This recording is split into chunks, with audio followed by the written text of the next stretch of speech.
Hello বন্ধুরা, দা info 365-এর পক্ষ থেকে আমি সুকান্ত সকলকে জানাই আন্তরিক প্রীতি ও শুভেচ্ছা। এবার রথযাত্রার কিছুদিন আগের থেকেই আমি দোকানের নামটাও চেঞ্জ করেছিলাম, শ্রী জগন্নাথ গ্রুপ। এর আগে দা ইনফো নামে ছিল। তো অনেক কিছু চিন্তা ভাবনা করে এবং বিজনেসের কিছু মডিফাইও করেছি, সেই উপলক্ষে দোকানের নামটাও চেঞ্জ করেছি। তো এবার খুবই ইচ্ছা ছিল জগন্নাথের রথের দড়ি টান দেওয়ার জন্য।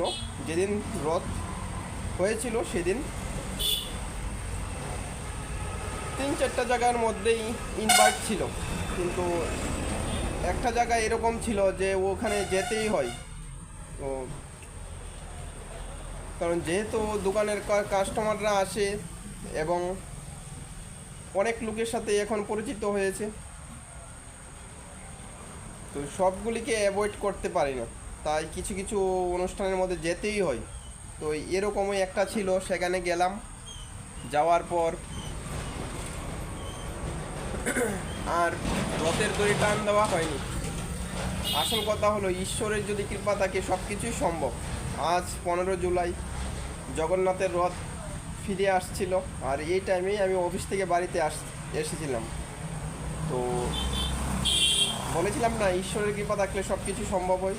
তাই রথের দড়ি আবার টান দেওয়া হয় এবং আমরা মনে করি যে রথের দড়ি নাকি টান দিলে সারা বছর যতই পাপ করো না কেন সব পাপই মুছে যায়।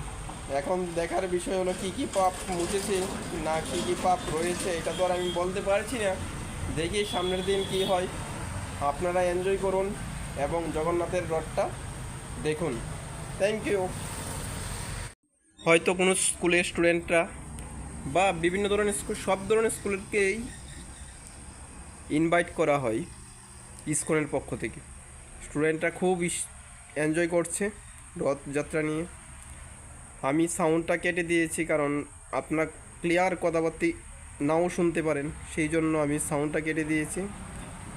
ডাক বাজনা বাজিয়ে একদম ফাটিয়ে দিচ্ছে জগন্নাথের রথের যাওয়ার উল্লাসে। তো দেখুন, বয়স্ক লোকরাও খুব এনজয় করছে।